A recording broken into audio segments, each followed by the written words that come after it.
Hello అండి. ఈరోజు మన ఇంటి వంటలో మేము ఇంట్లో తయారు చేసుకునే గరం మసాలా అండి. ఇది ఒక పావు కేజీ ధనియాలు చూసారా, మొత్తం దోరగా దీంట్లోకి వేయించిన శనగపప్పు, పుట్నాల పప్పు ఒక 2 గుప్పెళ్ళు వేసుకొని 2 లైట్గా దోరగా వేయించుకోవాలండి. కొంచెం ఫ్యాన్ కిందకి ఆరబెడుతున్నాను నేనైతే. మేము బయట కొనము, ఓన్లీ ఇంట్లోనే మేము తయారు చేసుకుంటాము.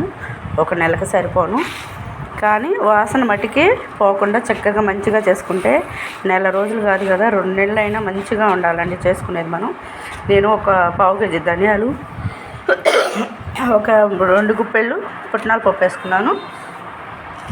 అలాగే ఇదిగోండి, దీంట్లో జీలకర్ర, సాజీర, నువ్వులు, గసగసాలు, మిరియాలు, లవంగాలు, నల్ల ఇలాచి పెద్దది, యాలక్కాయ, అలాగే గ్రీన్ యాలక్కాయ కూడా, చెక్క, ఇదిగోండి బిర్యానీ ఆకు. మా ఇంటికాడ చెట్టు కాబట్టి ఇది కూడా ఎండిపోయింది, మళ్ళీ పచ్చిగా ఉందనుకున్నారు.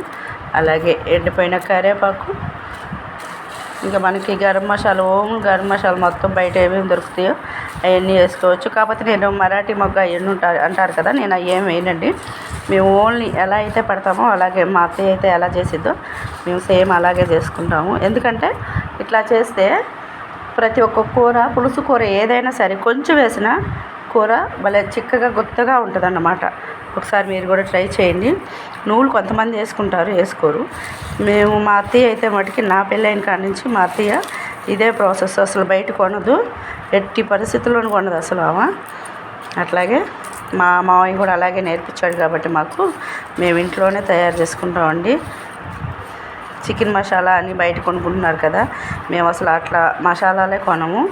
ఏదైనా సరే ఇంట్లో మనం తయారు చేసుకోవటమే. మళ్ళీ చెప్తున్నా, సాజీరా, జీలకర్ర, గసగసాలు, తెల్ల నువ్వులు, యాలక్కాయ, లవంగ పెద్దది, నల్ల యాలక్కాయ, గ్రీన్ యాలక్కాయ, ఇదిగోండి చెక్క, కరివేపాకు, కొంచెం మెంతులు, అలాగే ఆకు, బిర్యానీ ఆకు వేసాను, అది కూడా ఒకటే పెద్దది, తాజాగా ఫ్రిడ్జ్లో ఎండిపోతే ఇలా వస్తుందండి, పచ్చగా ఉంటుంది.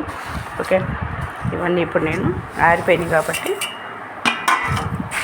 ఓన్ గరం మసాలా అనమాట, మన ఇంట్లో తయారు చేసుకోవటం. చూసారా, నాకు నా పిల్లకి ఇద్దరికి వస్తుంది, ఇద్దరికి వచ్చేటట్టే చేస్తాను నేను. అల్లం వెల్లుల్లి పేస్ట్ అయినా సరే, గరం మసాలా అయినా సరే. దానికి పిల్లలు ఇప్పుడు చిన్న ఆయన కూడా ఆడే ఉండి స్కూల్కి వెళ్తున్నాడు కాబట్టి